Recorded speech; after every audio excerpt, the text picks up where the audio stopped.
నమస్కారం V3 news ప్రేక్షకులందరికీ సంక్రాంతి శుభాకాంక్షలు. ముందుగా ముఖ్యాంశాలు. కరీంనగర్లో మొదటి దశలో 12,000 మందికి వ్యాక్సినేషన్ వెల్లడించిన మంత్రి గంగుల కమలాకర్.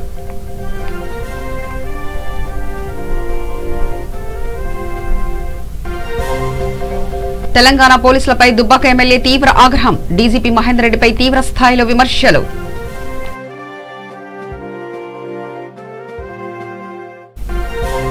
హైదరాబాద్ లో ఆన్లైన్ బోధనా పద్ధతులపై టీచర్లకు పోటీలు. ధృవీకరణ పత్రాలు అందజేసిన మంత్రి హరీష్ రావు.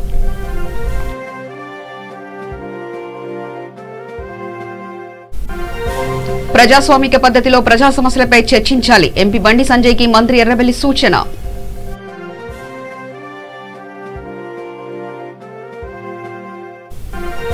అనంతపురం జిల్లాలో క్రికెట్ పోటీలు ప్రారంభం. ట్రోఫీని ఆవిష్కరించిన మంత్రి శంకర్.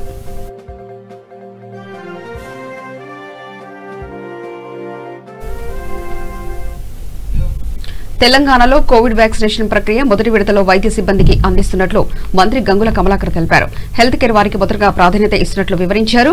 కరీంనగర్లో మొదటి దశలో 12,419 మందికి అందిస్తున్నామని చెప్పారు.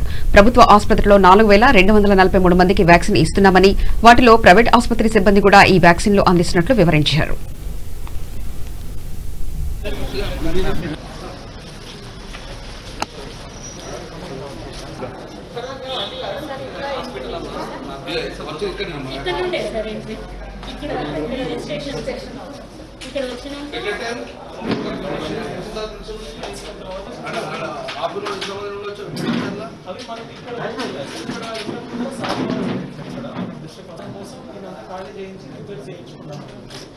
సారీ కాబట్టి మనము ప్రిపేర్స్ కూడా అయిపోయినాయి కాబట్టి దీంట్లో వ్యాక్సినేషన్ కంటిన్యూస్ రావాలి కాబట్టి ఇది ఏర్పాటు చేసుకోవాలి. ఇక్కడ దాదాపు 800 పైన మందికి వేయాల్సి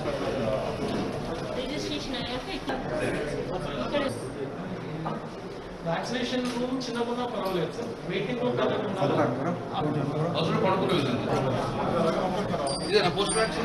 ఇక్కడ జస్ట్ కూర్చుంటారు సార్. ఒకవేళ సడన్ గా పేషెంట్ ఏమైనా అనిపిస్తే కన్నా వెంటనే పడుకోవడానికి కూడా అక్కడ అరేంజ్మెంట్ చేశాం సార్. 16 జనవరి 16న తెలంగాణ రాష్ట్రంతో పాటు భారతదేశంలో అంతా కూడా ఈ యొక్క కోవిడ్-19 యొక్క వ్యాక్సినేషన్ కోసం ప్రారంభం చేయడం జరుగుతుంది. గౌరవ ముఖ్యమంత్రి గారు సూచన మేరకు 2 రోజుల క్రితము గౌరవ ముఖ్యమంత్రి గారు మాతో సమావేశించిన తర్వాత ప్రజాప్రతినిధులు, అధికారులు అందరూ కూడా వ్యాక్సినేషన్లో పాల్గొనాలని, ప్రజలకు ఒక నమ్మకం, ఒక భరోసా కల్పించాలనే ఉద్దేశంతో ఈరోజు మీ ద్వారా, మీడియా ద్వారా ప్రజలకు చేరవేసే ప్రయత్నంలో భాగంగా ఈరోజు మీరు కలుసుకోవడం జరిగింది. మొదటి డోస్ 16 నాడు స్టార్ట్ చేస్తాం కాబట్టి కొంచెం మొదటిసారి వ్యాక్సిన్ తీసుకుంటాం కాబట్టి కొంచెం భయంతో ఉంటారు వాళ్ళు. మొదటి విడత ఇచ్చే మొత్తం కూడా టోటల్ మెడికల్ స్టాఫ్కి ఇస్తున్నాం. హెల్త్ కేర్ వర్కర్స్ మాత్రమే మొదటి ఫేజ్లో ఇస్తున్నాం కాబట్టి వారికి అండగా, ఆయా సెంటర్లో అండగా మా ప్రజాపతి ఉండాలని చెప్పి ఈరోజు సమావేశం ముఖ్య ఉద్దేశంలో మీ ద్వారా చెప్పడం జరుగుతుంది. ఈరోజు కరీంనగర్ జిల్లాలో మొదటగా 12,419 మందికి ఈ యొక్క ఫస్ట్ డోస్ ఇవ్వడం జరుగుతుంది మొదటి ఫేజ్లో. అందులో ప్రభుత్వానికి సంబంధించిన ఆయుష్ డిపార్ట్మెంట్ కానీ, ప్రభుత్వ హాస్పిటల్ కానీ, ప్రభుత్వ హాస్పిటల్ సిబ్బంది కానీ మొత్తము 4,243 మందికి ఈరోజు వ్యాక్సినేషన్ డోస్ ఇవ్వడం జరుగుతుంది. అందులో ప్రైవేట్ హాస్పిటల్స్ మన కరీంనగర్ జిల్లాలో మొత్తంలో 251 ప్రైవేట్ హాస్పిటల్స్ ఉన్నాయి. ఈ 251 హాస్పిటల్ కానీ 8,176 మంది ఒక స్టాఫ్ ఉంటారు, మెడికల్ స్టాఫ్ ఉంటారు, అంటే హెల్త్ వర్కర్స్, అంటే గవర్నమెంట్ హెల్త్ వర్కర్స్ మరియు ప్రైవేట్ హెల్త్ వర్కర్ రెండు కలుపుకొని 12,419 మందికి ఈ మొదటి ఫేజ్లో మన డోసు, దానికి కానీ 27,571 ఈ వాయిల్స్ వల్ల 12,400 మందికి ఈ మొదటి డోసు ఇవ్వడం జరుగుతుంది. ఈరోజు 16వ తారీఖు నాడు పొద్దున 9 నుంచి 4 వరకే డోస్ ఇస్తాం. 9, ఎందుకంటే ఒక్కసారి ఆ డోస్ తీసుకొచ్చిన తర్వాత 4 గంటల లోపల యూజ్ చేసుకోవాల్సి వస్తుంది. సో 16 నాడు 9 to 4 o'clock వరకు, 9 o'clock మేము ఇక్కడ లాంఛనం స్టార్ట్ చేస్తాం. 16 నాడు 9 నాడు స్టార్ట్ చేస్తాం. నేను అందరు రిక్వెస్ట్ చేస్తున్నాను, ఎలాంటి సైడ్ ఎఫెక్ట్స్ ఉండవు, డోస్ వేసుకోవచ్చు, ఇబ్బంది ఉండదు. చిన్న చిన్న సైడ్ ఎఫెక్ట్స్ ఉన్నా కూడా ప్రభుత్వ యాంత్రాంగం ప్రజాప్రతినిధులు సిద్ధం. తెలంగాణ రాష్ట్ర పోలీస్ తీరుపై బీజేపీ నాయకుడు దుబ్బాక ఎమ్మెల్యే రఘునందన్ రావు తీవ్ర స్థాయిలో ఆగ్రహం వ్యక్తం చేశారు. మెదక్లో మీడియాతో మాట్లాడిన ఆయన జనగామలో బీజేపీ నాయకులపై పోలీసులు దాడి చేయడాన్ని తీవ్రంగా ఖండించారు. తెలంగాణ రాష్ట్రంలో రాజకీయ నాయకులపై దాడులు చేయడం పోలీసులకు ఫ్యాషన్ గా మారిందంటూ విమర్శించారు. టీఆర్ఎస్ కు అనుకూలంగా వ్యవహరించాలని అనుకుంటే కాకి యూనిఫామ్ పక్కన పెట్టి డీజీపీ మహేందర్ రెడ్డి నేరుగా టీఆర్ఎస్ కండువా కప్పుకోవాలని వ్యాఖ్యానించారు. జనగామ వెళ్తున్న బీజేపీ రాష్ట్ర అధ్యక్షుడు బండి సంజయ్ ని అడ్డుకోవడం దారుణమన్నారు.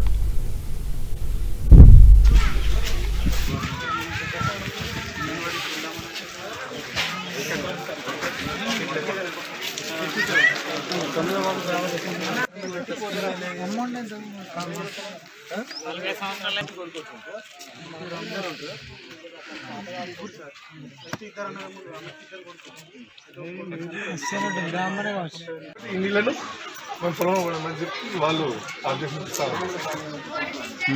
ఇక్కడ మోర్ అయిపోయింది.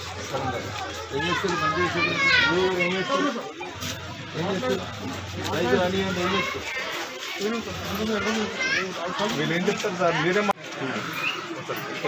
ఇప్పుడు మీరు విషయం చెప్తే నేను ఏమైతే అయితే పొలంలో వాడాలి నీళ్ళు, అయితే అన్ని నీళ్ళు పొలంలో వస్తాయి.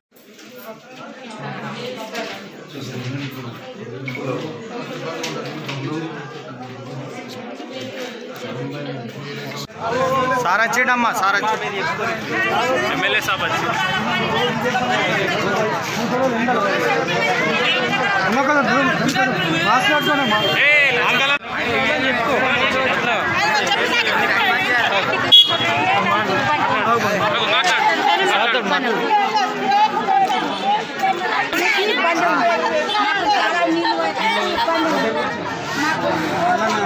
రోడ్ చారు మాకు చెయ్యి పెట్ట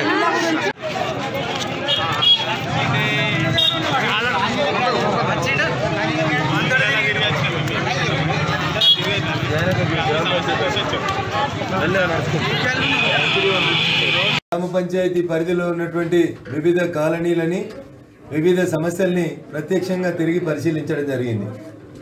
నార్సింగ్ అనేటువంటి ఈ మేజర్ పంచాయతీ మండల కేంద్రం అయినప్పటికీ కూడా రాష్ట్ర ప్రభుత్వం ఈ రోజు వరకు ప్రత్యేకంగా నిధులు మంజూరు చేసి నార్సింగ్ని మండల కేంద్రంగా అభివృద్ధి చేయడానికి కావలసినటువంటి కొత్త భవనాల నిర్మాణానికి డబుల్ బెడ్రూమ్ ఇళ్లకు సంబంధించి ప్రభుత్వ స్థలాలు లేనందున నార్సింగి పంచాయతీ పైన ప్రత్యేక దృష్టి పెట్టాలని జిల్లా కలెక్టర్ గారికి ఒక వినతి పత్రం ఇవ్వబోతా ఉన్నాం. రాష్ట్ర ప్రభుత్వం నుంచి నూతన కార్యాలయ భవనాల నిర్మాణానికి సంబంధించి ప్రత్యేకంగా నిధులు మంజూరు చేపిస్తాం. నార్సింగిని మండల కేంద్రంగా అభివృద్ధి చేసేటువంటి ప్రయత్నంలో భాగంగా ఈరోజు ఉన్నటువంటి శానిటరీ సమస్యలు, డ్రైన్ సమస్యలు, అంగన్వాడీలకు సంబంధించినటువంటి సమస్యల గురించి ప్రత్యక్షంగా చూడడం జరిగింది. 2 అంగన్వాడీ స్కూల్స్ నార్సింగిలో ప్రభుత్వ సొంత భవనాల్లో ఉన్నాయి. వాటికి రెండింటికి కూడా 2 కొత్తగా టాయిలెట్స్ లేక ఇబ్బంది పడుతున్నట్టు అంగన్వాడీ టీచర్లు మా దృష్టికి తీసుకురావడం జరిగింది. రెండింటికి టాయిలెట్స్ని మంజూరు చేయడంతో పాటు నెల రోజులలో ఆ టాయిలెట్స్ని పూర్తి చేసేలాగా సంబంధిత అధికారులను ఆదేశించడం జరిగింది. మిగతా 5 అంగన్వాడీలకు సంబంధించి ప్రభుత్వ స్థలాన్ని సెర్చ్ చేసి ప్రభుత్వ పరంగా స్థలం దొరికినట్లయితే వచ్చే ఫైనాన్షియల్ ఇయర్ లోపల ఆ అంగన్వాడీలో కూడా నూతన భవనాల నిర్మాణం కోసం అని చెప్పి పనిచేస్తాం. కొన్ని కొత్త డ్రైన్స్ ప్రపోజల్ చేయడం జరిగింది, కొన్ని కొత్త సీసీ రోడ్లను ప్రపోజ్ చేయడం జరిగింది. సాధ్యమైనంత త్వరగా పోలీసులకి అధికారంలో ఉన్నటువంటి టీఆర్ఎస్ పార్టీకి అనుకూలంగా పనిచేయాలనేటువంటి ఆలోచన ఉంటే రాష్ట్ర డీజీపీ మహేందర్ రెడ్డి గారికి నేను చేసేటువంటి అప్పీల్, కాకి యూనిఫామ్ విలువ తీసేయొద్దని చెప్పి నేను వారికి తెలియజేస్తా ఉన్నా. ఒకవేళ నిజంగా వారికి మొత్తం టీఆర్ఎస్ పార్టీకి అనుకూలంగానే పనిచేయాలి, బీజేపీల మీద దాడులు చేయాలనేటువంటి ఆలోచన ఉంటే డీజీపీ మహేందర్ రెడ్డి గారిని వెంటనే యూనిఫామ్ కలర్ మార్చి కాకి రంగును కాస్త. హైదరాబాద్ లయన్స్ క్లబ్ ఆధ్వర్యంలో ప్రభుత్వ పాఠశాల టీచర్లకు ఆన్లైన్లో బోధనా పద్ధతులపై పోటీ నిర్వహించారు. ఉత్తమ నైపుణ్యం కనబరిచిన టీచర్లకు రాష్ట్ర ఆర్థిక శాఖ మంత్రి హరీష్ రావు ధృవీకరణ పత్రాలు అందజేశారు. అనంతరం ఆయన మాట్లాడుతూ లయన్స్ క్లబ్ అనేక సేవా కార్యక్రమాలు చేసే సంస్థ అని, కరోనా కారణంగా విద్యతో పాటు అనేక రంగాల్లో మార్పులు వచ్చాయని, ఇలాంటి సమయంలో ప్రభుత్వ పాఠశాల టీచర్లు ఆన్లైన్లో పాఠాలు చెప్పడం ఓ ఛాలెంజ్ అని పేర్కొన్నారు. ఆన్లైన్ పోటీలో తమ ఉత్తమ బోధనా నైపుణ్యం కనబరిచిన టీచర్లకు అభినందనలు తెలిపారు.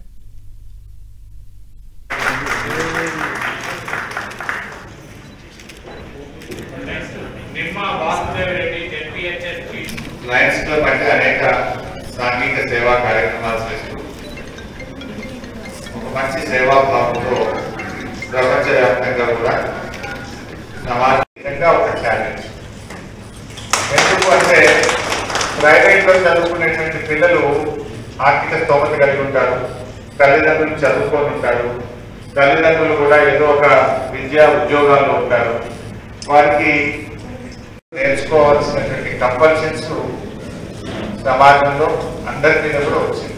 You're forced to change your habits, change your process and procedures in every sector. So ఆ పర్టికులర్గా అట్లాంటి ఒక సందర్భంలో ఒక తల్లి వంట వండుకుంటుంది, తల్లి పని చేసుకుంటారు, రోడ్డు పైన జబ్బులు వస్తుంటుంది, కాన్సన్ట్రేషన్ తక్కువ ఉంటుంది. అలాంటి సిచ్యువేషన్ లో పిల్లల అటెన్షన్ డ్రా చేసి టీచర్ క్లాస్ చెప్పడం అనేటువంటి definitely it is challenging process. Of course మళ్ళీ మన గవర్నమెంట్ వ్యవస్థలో కొంత బండి సంజయ్ మాటలు ప్రజల వారి మనోభావాలను దెబ్బతీసే విధంగా ఉన్నాయని పంచాయతీరాజ్ శాఖ మంత్రి ఎర్రబెల్లి దయాకర్రావు అభిప్రాయపడ్డారు. దయచేసి పిచ్చి పిచ్చిగా మాట్లాడొద్దని, ప్రజలను రెచ్చగొట్టవద్దని రాష్ట్ర బీజేపీ అధ్యక్షుడు బండి సంజయ్ కి మరోసారి విజ్ఞప్తి చేశారు. వరంగల్ జిల్లా రాయపర్తి మండలం మైలారం గ్రామంలో అర్హులైన నిరుపేదలకు సంక్రాంతి పండుగ కానుకగా డబుల్ బెడ్రూమ్ ఇళ్ల పత్రాలను మంత్రి అందజేశారు. ఈ కార్యక్రమంలో ఆయన మాట్లాడుతూ పదవుల్లో ఉన్నవారు ప్రజాస్వామిక పద్ధతిలో గౌరవం పెరిగేలా మాట్లాడడం మంచిదని బండి సంజయ్ కి సూచించారు.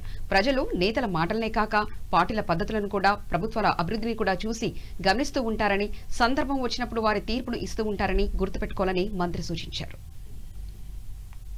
అదే బాధపడుతున్నాం, ఎందుకంటే రెచ్చగొట్టే ప్రయత్నం చేస్తున్నాం, కావాలని తగాదా పెట్టుకునే ప్రయత్నం చేస్తున్నాం. మనం చూసాం భద్రకాళి టెంపుల్ పోయి డెవలప్మెంట్లో, భద్రకాళి టెంపుల్ దగ్గర డెవలప్మెంట్లు అయితే హైదరాబాద్లో భాగ్యలక్ష్మి టెంపుల్ పోయి ఆడతగాదా పెట్టుకోవాలని, అంటే టెంపులను వాడుకోవాలనే ప్రయత్నం చేస్తున్నారు, రెచ్చగొట్టే ప్రయత్నం చేస్తున్నారు, కావాలని ఘర్షణ వాతావరణం చేస్తున్నారు. నేను యూనివర్సిటీకి పోయాను, మా పోలీసు వాళ్ళు సహకరించారు. ఆ ఘర్షణ సందర్భంలో మేము ఓవర్ చేసినా లేవు, నా కారుకి అడ్డం వచ్చింది, కారుకి అడ్డం తిరిగిండు, నాకు అడ్డం తిరిగిండు. మంత్రి కారు అడ్డం తిరుగుడు, మంత్రికి అడ్డం తిరగడం అనేది ఎంతవరకు సంబంధించం? ఏదైనా ఉంటే రిప్రజెంటేషన్ ఇచ్చి పోవాలి. ఇప్పుడు కేంద్రమే చాలా తప్పులు ఉన్నాయి. ఇప్పుడు వరంగల్ జిల్లాకు గిరిజన యూనివర్సిటీ అని వాళ్ళే అంటారు, ల్యాండ్ ఇచ్చి 2-3 years అవుతారు. గిరిజన యూనివర్సిటీ ద్వారా మంజూరు చేయలేదు. మేము బీజేపీ వాళ్ళు కేంద్ర మంత్రులు వచ్చిన మేము అడ్డుపడాలి కదా, మేము అన్న అడ్డుపడుతున్నామా? మేము కాజుపేటకు కోచ్ ఫ్యాక్టరీ ఇస్తా ఉన్నారు, బ్యాగిళ్ళ ఫ్యాక్టరీ, డబ్బాలు గడిగే ఫ్యాక్టరీ ఇస్తూ ఉంటారు, అదో 1000 కోట్లది, ఇదో 300 కోట్లది. మేము మామనూరు ఎయిర్పోర్ట్ కూడా ల్యాండ్ ఇచ్చాము, ఎవరికి ఇస్తారు? ప్రైవేట్ వాళ్ళకి ఇస్తారు. ఇవన్నీ కూడా తప్పుడు. బయ్యారం ఉక్కు ఫ్యాక్టరీ ఇస్తూ ఉన్నది, ఇంతవరకు ఇవ్వలే. కేంద్రం చెప్పింది ఒక్కటి కూడా మనకు మంజూరు అవుతలేదు. ఈరోజు NH ఖమ్మం రోడ్ ఇది తీసుకొని 5 ఏళ్ళు అవుతాను, నేషనల్ హైవే కింద. ఇది కానీ ఖమ్మం పోయేది కానీ, కరీంనగర్ పోయే రోడ్ కానీ మొత్తం బొందలే, బాధే ఉన్నది. కానీ తప్పుడు సమాచారం ఇచ్చారు సుప్రీంకోర్టు. ఏమని? ఆ రైతులను వ్యతిరేకించిన వాళ్ళు, కేంద్ర ప్రభుత్వం బిల్లును ఆమోదం తెలిపిన వాళ్ళు నెంబర్లు వేశారు. రైతు ప్రతినిధి వేయాలి తప్ప కేంద్ర చట్టాన్ని బలపరిచిన వాళ్ళను అందులో నెంబర్స్ వేశారు. అది కూడా మంచి పద్ధతి కాదు. అది మీరు స్టే ఇచ్చి చాలా సంతోషం, కానీ ఇప్పటికైనా పేర్లు మార్చి ఈ రైతుకు సంబంధించిన వాళ్ళు, ఉద్యమంలో పాల్గొన్న వాళ్ళతోటి కమిటీ నెంబర్లు ఇస్తే బాగుంటుంది అనేది.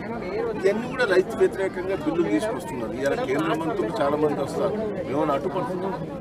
కానీ ఒక కేంద్రంలో అధికారం నుండి బేస్ లేని వాళ్ళంతా పిచ్చి పిచ్చి స్టేట్మెంట్లు ఇచ్చి ప్రజలను రెచ్చగొడుతున్నారు. ఆ రెచ్చగొట్టే ప్రయత్నం బంద్ చేయమనేదే.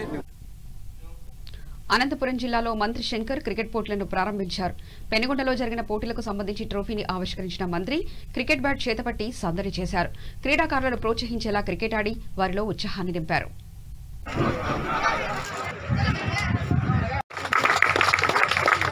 అలాగే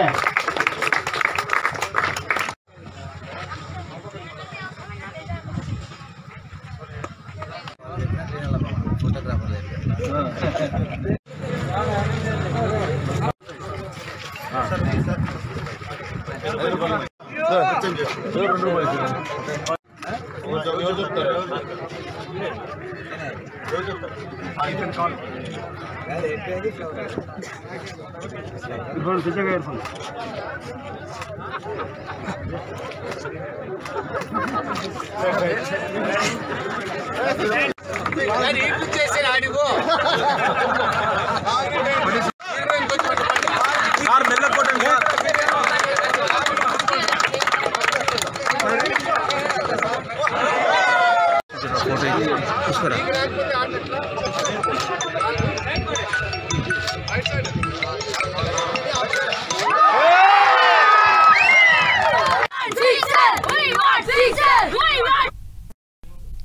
కోర్టు ఆదేశాలు ఉన్నా సరే ఏపీలో జోరుగా కోడి పందాలు జరిగాయి.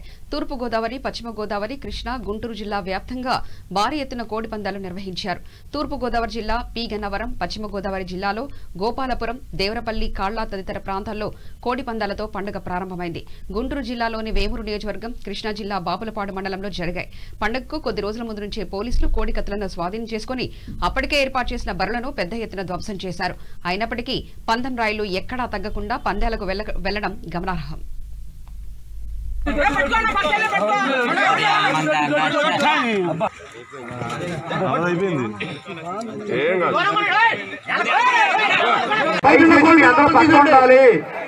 లేదా కార్యక్రమం చేయలేం. మీ అందరూ దయచేసి పందాలు వేసుకోండి అన్న. కోళ్ళు చూడండి, కోళ్ళు చూడండి. మీ అందరూ ఉండాలండి. మీ అందరూ పక్క ఉండాలి. దయచేసి మీ అందరూ పక్క ఉండండి. కోళ్ళు తప్ప ఎవరు ఉండకూడదు. రానా పక్కకుండండి, కంగారు పడకండి. మీకు క్లియర్ గా కనపడద్దు, మీకు క్లియర్ గా కనపడితే కంగారు పడద్దు.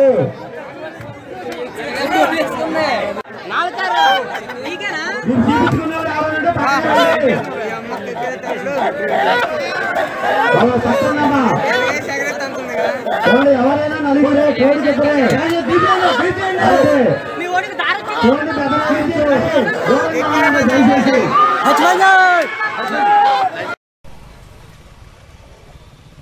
పందెం అంటే కాయపోతే కాయపోతే ఇది కదా పందెం అంటే చుట్టూ తిరిగి అదిగో అదిగో పూర్తయితే అప్పు చెరగొడ అయిపోయింది. చచ్చిపోయినా కూర్చుద్దా, చచ్చిపోయినా దీనికి ఎంగిల్ లేదు. ఇంకా నేను వేసిద్దాం.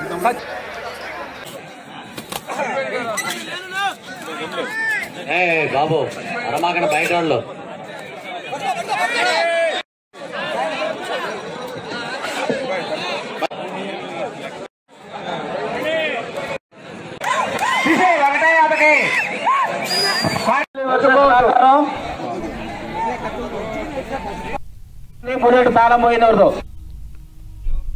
భూపాలపల్లి జిల్లా కేంద్రంలో ముదిరాజ్ జిల్లా అధ్యక్షులు జెడ్పీటీసీ జోరుక సదయ్య ఆధ్వర్యంలో ఎమ్మెల్యే గండ్ర వెంకటరమణారెడ్డి ఆధ్వర్యంలో సీఎం కేసీఆర్ చిత్రపటానికి పాలాభిషేకం నిర్వహించారు.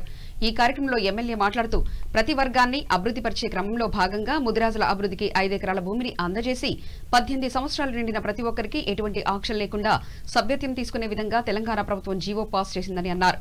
ముదిరాజుల అభివృద్ధికి ప్రభుత్వం కృషి చేసిందని తెలిపారు.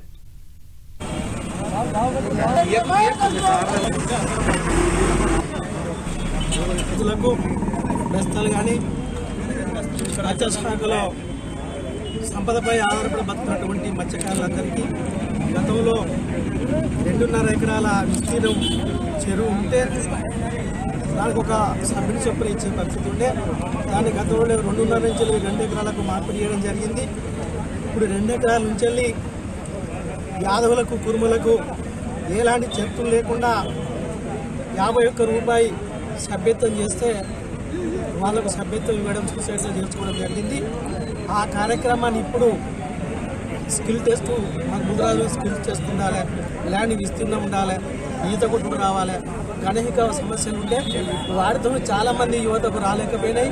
కొద్దిమంది ఇప్పటికే 50 సంవత్సరాల పైబడి ఉండి మిగిలిన సభ్యత్వం. అలాగట్టి గౌరవ ముఖ్యమంత్రి గారు, మా ఈటెల రాజేంద్ర గారు, మా ఎమ్మెల్యే గారు, మా బండ ప్రకాష్ అన్న గారి రిప్రజెంటేషన్ మేరకు మొన్న భూమి పూజ జరిగిన సందర్భంలో హైదరాబాద్లో ముదిరాజులకు 5 ఎకరాల భూమి, 5 ఎకరాల భూమితో పాటుగా 5 కోట్ల రూపాయలు, ఆ 5 ఎకరాల భూమి 35 కోట్లకు 1 ఎకరం భూమి 175 కోట్ల విలువైనటువంటి భూమిని మా ముదిరాజు రాష్ట్ర భవనానికి ఇచ్చిన సందర్భంలో ముదిరాల చూత 18 సంవత్సరాలు ఉన్నటువంటి వాళ్ళకి ఏలాంటి చర్చలు లేకుండా సభ్యత్వం ఇవ్వడమని ప్రకటించారు.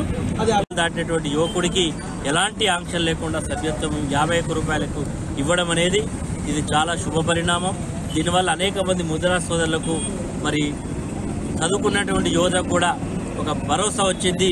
దీనివల్ల మేము మా వృత్తిని నమ్ముకొని బతకవచ్చు అనేటువంటి ఒక విశ్వాసం వచ్చింది. ఈ సందర్భంలో గౌరవ ముఖ్యమంత్రి గారు తీసుకున్నటువంటి నిర్ణయాన్ని నిండు మనసుతో స్వాగతిస్తూ వారికి మరి పాలాభిషేకం వారి యొక్క చిత్రపటానికి చేయడం జరిగింది. అదే సందర్భంలో ఈరోజు చేతి వృత్తులు నమ్ముకున్నటువంటి యాదవులు కావచ్చు, ముదిరాజులు కావచ్చు, గౌడులు కావచ్చు, అందరికీ ఈ రాష్ట్ర ప్రభుత్వం పూర్తి సహాయ సహకారాలు అందిస్తున్న సందర్భంలో వారికి పూర్తి సంపూర్ణమైనటువంటి మద్దతు ఇస్తామని ఈరోజు అందరూ కూడా ముచ్చుకంటలతో తెలియజేస్తా ఉన్నారు. మరి ముఖ్యమంత్రి గారు తీసుకున్న నిర్ణయానికి మరి దాన్ని ప్రభావితం చేసినటువంటి రాష్ట్ర మంత్రులు ఈటల రాజేందర్ గారు, మన జిల్లాకు సంబంధించినటువంటి రాజ్యసభ సభ్యులు బండా ప్రకాష్ గారు, మేమందరం కూడా మరి ఎప్పుడు కూడా ముదిరాజుల సంక్షేమానికి మరి పూర్తి స్థాయిలో పనిచేస్తున్నాం. అదే సందర్భంలో బీసీలను ఏ జాబితాలో ఆనాడు గౌరవ ముఖ్యమంత్రి స్వర్గీయ రాజశేఖర రెడ్డి గారు ఉన్నప్పుడు చేయడం జరిగింది. కొన్ని అనివార్య కారణాల వల్ల ఆ 7 నుంచి ఆగింది. దాన్ని మళ్ళీ తిరిగి ఏ జాబితాలో కూడా చేర్చే అంశాన్ని కూడా కర్నూలు కలెక్టరేట్ కార్యాలయం వద్ద శ్రీశైలం చెక్ డ్యాం బాధితులు ఆందోళనకు దిగారు. కలెక్టర్ వీరపాండ్యన్ తీరుపై ఆగ్రహం వ్యక్తం చేసిన బాధితులు అక్కడే బైఠాయించి ఆందోళన వ్యక్తం చేశారు. దీంతో పోలీసులు వారిని అరెస్ట్ చేయడంతో ఉద్రిక్తంగా మారింది. పోలీసులు బాధితులను అరెస్ట్ చేసేందుకు ప్రయత్నించడంతో మహిళలు పోలీసుల వాహనాలకు అడ్డు తగ్గారు. శ్రీశైలం డ్యాం ముంపు బాధితులకు న్యాయం చేయాలంటూ దళిత సంఘాల నేతలు ఆందోళనకు దిగారు. అయితే వారిని అరెస్ట్ చేయడాన్ని ఖండించిన బాధితులు కలెక్టరేట్ కార్యాలయం వద్ద తమ ఆందోళన వ్యక్తం చేశారు. అర్జీ పట్టుకొని ఇద్దరు బాధితులు అందరిని పిగిన ఈ బ్లాక్ మాస్టర్ చిరంజీవి నేను వినతి పత్రం ఇస్తుంటే రెడ్డి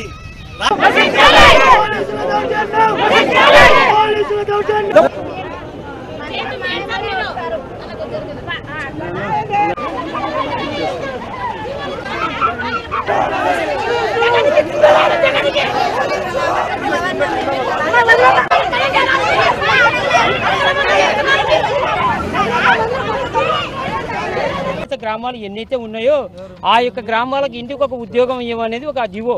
కానీ ఆ జీవో ప్రకారము మా యొక్క నీటి ముంపు గ్రామాలకు సంబంధించినటువంటి 66 పల్లెలకు సంబంధించినటువంటి నిరుద్యోగులు అప్లై చేసుకోవడం చేత గవర్నమెంట్ వారు వీరికి ఉద్యోగాలు ఇవ్వడం ఎక్కువైతుందని చెప్పి 2000 సంవత్సరంలో కటాఫ్ డేట్ అని పెట్టి అది కూడా 2012వ సంవత్సరము 965 మందికి అది కూడా కూలీల కింద అంటే అవుట్ సోర్సింగ్ ఉద్యోగాలు ఇవ్వడం జరిగింది.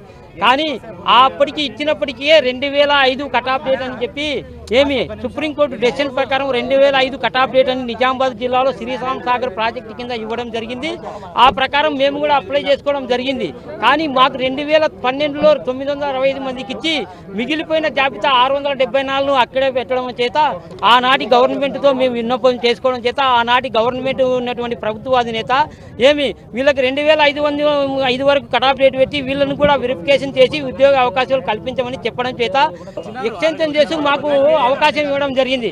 కానీ కమిటీ మీటింగ్లో కలెక్టర్ గారు, సిఈ గారు, జాయింట్ కలెక్టర్, ఎస్సీ గారు ఏమి నందికొట్కూరు టౌన్ నందు 9/9/2019 నుంచి ఏమి 17/9/2018 వరకు నిరాహార దీక్ష చేయడం చేత మా స్థానిక ఎమ్మెల్యే అయినటువంటి ఆర్తర్ గారు, ఎంపీ గారు మాకు 674 కుటుంబాలకు గవర్నమెంట్తో కానీ కలెక్టర్తో కానీ మాట్లాడి ఏమి న్యాయం చేస్తామని చెప్పినారు.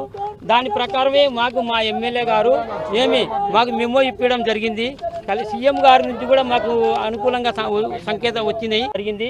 ఇంకా ఎంతమంది జీవితాలు ఊడిపోతే కాకుండా ఈ కలెక్టర్ గారు దయచేసి కన్న తల్లి లాంటి వాడు కలెక్టరు, సిఈ, ఎస్సీ గారు మాకు న్యాయం చేసి మా యొక్క 2వ జాబితా అయినటువంటి 674 కుటుంబాలకు న్యాయం చేసి మాకు ఉద్యోగం. ఓల్డ్ మలక్పేట్ ఎంసీహెచ్ కాలనీలో రోడ్డులో కేబుల్ నిర్మాణ పనులు అస్తవ్యస్తంగా మారడంతో ప్రమాదాలు చోటు చేసుకున్నాయి. అధికారులు నియంత్రణ లేకపోవడంతో ఇష్టారాజ్యంగా పనులు చేపడుతుండటంతో భూగర్భ విద్యుత్ లైన్లు తెగిపోయి ఓ కార్మికుడు ప్రమాదానికి గురై తీవ్ర గాయాల పాలయ్యాడు. వెంటనే అతన్ని గుట్టుచప్పుడు కాకుండా చికిత్స కోసం ఆసుపత్రికి తరలించారు. అంతేకాకుండా కాలనీలో విద్యుత్ సరఫరా నిలిచిపోయినా అధికారులు పట్టించుకోవడం లేదని స్థానికులు ఆగ్రహం వ్యక్తం చేశారు. రోడ్డు తవ్వకాలు అడ్డదిడ్డంగా సాగుతున్నా పట్టించుకోకపోవడం దారుణమని ఆరోపించారు. అధికారులు చొరవ చూపి సమస్యలు పరిష్కరించాలని స్థానికులు కోరుతున్నారు. మళ్ళీ మార్నింగ్ 4 o'clock వచ్చింది కరెంట్, మళ్ళీ ఇప్పుడు మళ్ళీ 12 o'clock వెళ్ళిపోయింది. ఇంకా కరెంట్ అంటే లేదు, ఎవరు రెస్పాన్స్ లేదు, ఎవరు లేదు. గవర్నమెంట్ వాళ్ళకి కాల్ చేస్తాం, వాళ్ళు కూడా ఎవరు రెస్పాన్స్ చేయట్లేదు మాకు. అసలు పోల్స్ ఎందుకు వేసారు, దేని అసలు ఎవరిని అడిగి వేసారు, దానివల్ల పోల్స్ వేసారు ఇల్లీగల్గా, దాని మొత్తం అక్కడ తెగిపోయింది, దానివల్ల ప్రాబ్లం అవుతుంది. అవును, నిన్న ఇష్యూ కూడా అయింది, నిన్న కాలిపోయింది కూడా మొత్తం అక్కడ. నిన్న 12 o'clock మరి ట్రాన్స్ఫర్ పేలింది 2 సార్లు అయింది. నిన్న పొద్దున్న నుంచి ఇక్కడ ఇష్యూ వర్క్ ఫ్రమ్ హోమ్ చేసుకోవాలి, పండుగలు ఉన్నాయి, ఇంటిమేషన్ ఇస్తే సరే వర్క్ ఫ్రమ్ హోమ్ వేరే దగ్గర ఏదైనా ఆప్షన్ అన్నా ఉంటుంది. మాకు జాబ్లు ఉంటాయి, ఆల్రెడీ 2 days నిన్న అయిపోయింది, వాళ్ళు కూడా అట్లనే అయిపోయింది. మాకు వర్క్లో ఇక్కడ ఇష్యూ అయిపోతుంది మళ్ళీ చాలా. దాన్ని బట్టి ఫెస్టివల్స్ కూడా వేరే వాళ్ళకు ప్రాబ్లమ్స్ అవుతుంటాయి. అట్లా కూడా ఆలోచించి చేయాలి. దాన్ని బట్టి ఏదైనా స్ట్రిక్ట్గా యాక్షన్ తీసుకొని ఏదైనా గవర్నమెంట్ తరపు నుంచి ఇప్పుడు మొత్తం సాల్వ్ అయిందా లేకపోతే ఇంకెప్పుడు సాల్వ్ అవుతుంది, గవర్నమెంట్ నుంచి కూడా నీకు చేసిన కాల్ చేసిన రెస్పాన్స్ అనేది చక్కగా లేనేలేదు అసలు. దాన్ని కూడా ఏదో ఒకటి మీరు యాక్షన్ తీసుకొని ఏదైనా ఒకటి ఇక్కడ లోకల్ ఎవరైతే ఉంటారో వాళ్ళకి చెప్తే బాగుంటుందని నాకు కోరుకుంటున్నాను.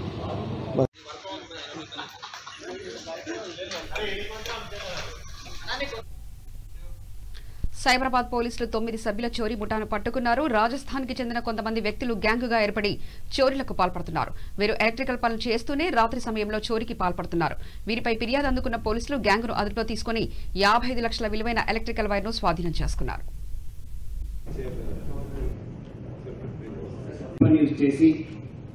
ఒక లోకల్ మేడ్ పిస్టల్ యూజ్ చేసి బెదిరించి కొన్ని కన్స్ట్రక్షన్ సైట్స్ నుంచి వైర్స్ ని దొంగతనం చేసి సెక్యూరిటీ గార్డ్స్ ని కొట్టేసి బెదిరించి దొంగతనం కావడం జరిగింది.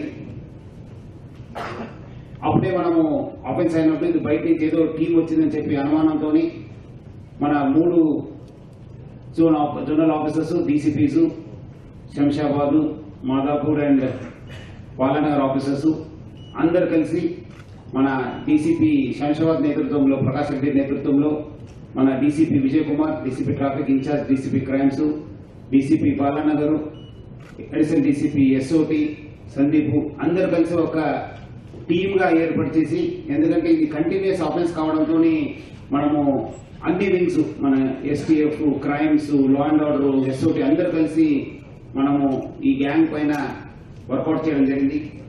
ఈరోజు ఒక స్పెసిఫిక్ ఇన్ఫర్మేషన్ ప్రకారం ఈ అందరు కూడా ఎవరెవరి లాస్ట్ వీక్ లో ఇన్వాల్వ్ అయిన అందరు కూడా 9 మెంబర్స్ డెబాట్స్ అందరు కూడా మనము అరెస్ట్ చేయడం జరిగింది.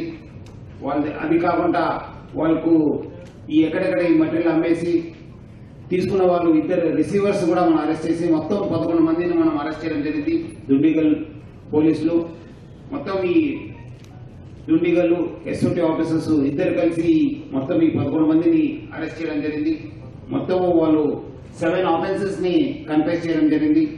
లాస్ట్ ఇయర్ ఒక 2 ఆఫెన్సెస్, ఈ సంవత్సరం 5 ఆఫెన్స్, మొత్తం 55 లక్షల వర్త్ ప్రాపర్టీని మనము రికవర్ చేయడం జరిగింది. ఒక పిస్టల్ ప్లస్ ఒక వెహికల్, బొలెరో వెహికల్ కూడా మనము రికవర్ చేయడం జరిగింది. సో ఈ అఫెండర్స్ డీటెయిల్స్కి వెళ్తే ఈ అందరు కూడా యూపీ అండ్ రాజస్థాన్ చెందిన వాళ్ళు, వీళ్ళందరూ కూడా ఎలక్ట్రీషియన్స్. అంతకుముందు కూడా ఢిల్లీలో పనిచేసినప్పుడు వాళ్ళందరూ కూడా అక్వెంట్ అయ్యి వాళ్ళందరూ కూడా ఒకరికొకరు తెలుసు. సో వాళ్ళందరూ కూడా అక్కడ పరిచయం అయ్యి ఒక గ్యాంగ్ గా తయారైనారు. ఈ గ్యాంగ్ లీడర్ గా ప్రదీప్ కుష్వా అని చెప్పి is native of Bichaula village, Jaulpur district, Rajasthan main leader. ఈయన అలాంగ్ విత్ హిమ్ మొత్తం 5 రాజస్థాన్ చెందిన వాళ్ళు, ఇన్క్లూడింగ్ దిస్ ప్రదీప్, 4 ఆగ్రాకు చెందిన అఫెండర్స్, మొత్తం 9 మంది అఫెండర్స్. వీళ్ళందరూ కూడా ఎలక్ట్రీషియన్స్. వీళ్ళందరూ కూడా ఢిల్లీలో పనిచేసినప్పుడు వాళ్ళందరూ కూడా పరిచయం అయింది. తర్వాత వాళ్ళు 2019లో హైదరాబాద్ కి వర్క్ కోసం రావడం జరిగింది. వాళ్ళందరూ కూడా ఈ నియాల్ సింగ్ అని చెప్పుకున్నారు, A5 ఒక బండిలో ఇక్కడ రావడం జరిగింది. వచ్చిన తర్వాత కొన్ని రోజు ఇక్కడ ఒక కన్స్ట్రక్షన్ సైట్ కూడా పనిచేయడం జరిగింది. కొన్ని రోజు చేసిన కూడా గ్యాంగ్ ఒక లావిష్ లైఫ్ స్టైల్ కి అలవాటు పడి ఉన్నారు. తాగడము అంతా బయట జల్సా చేయడానికి అలవాటు ఉన్నారు. సో వీళ్ళు ముఖ్యంగా ఈయనే ప్రదీప్ కుమార్ ఎప్పుడప్పుడు దొరికినప్పుడంతా సైట్ లో ఉన్న మటీరియల్ అంతా వైర్స్, ఈ అంతా ఎంసీబీస్ అంతా కూడా తీసుకెళ్లి బయట అమ్మాడు. ఒక ప్రధాన అంశాలు మరోసారి చూద్దాం. కరీంనగర్ లో మొదటి దశలో 12,000 మందికి వ్యాక్సినేషన్ వెల్లడించిన మంత్రి గంగుల కమలాకర్.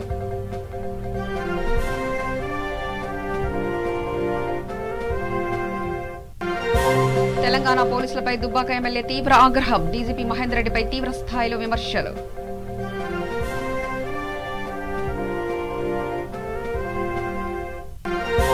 హైదరాబాద్ లో ఆన్లైన్ బోధనా పద్ధతులపై టీచర్లకు పోటీలు ధృవీకరణ పత్రాలు అందజేసిన మంత్రి హరీష్ రావు.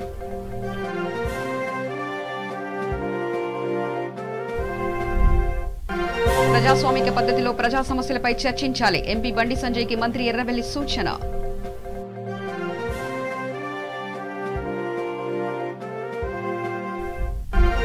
అనంతపురం జిల్లాలో క్రికెట్ పోటీలు ప్రారంభం ట్రోఫీని ఆవిష్కరించిన మంత్రి శంకర్.